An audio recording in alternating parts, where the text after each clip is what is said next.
you're looking to get an ADHD or autism assessment through Clinical Partners Right to Choose pathway, then you need to hear this. Clinical Partners does not offer titration. There's no medication for autism, so with autism doesn't really matter.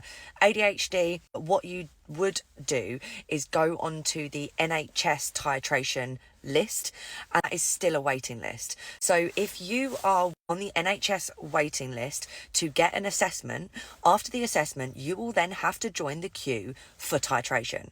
So doing it this way, you're still in front of everyone that has an NHS assessment, which they've waited years for. If anyone knows the wait times for the NHS titration list, please help us out and drop it in the comments, because I think that would be really helpful information to weigh up all the pros and cons from all the different options. Obviously, you do have Psychiatry UK that does offer the titration. I had my ADHD assessment privately, and I went through titration privately, and I spent an arm and a leg. I'm telling you now. I spent probably over £2,500 in total. And do you know what? I'm sitting here, 11 months later, and I'm not on ADHD medication.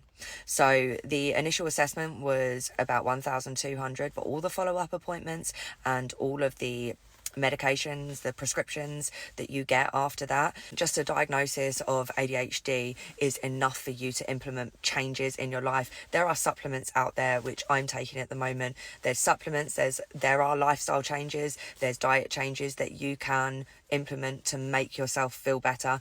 I know that I was in exactly the same headspace. Yes, I wanted to try ADHD medication, but maybe it's not such a bad thing.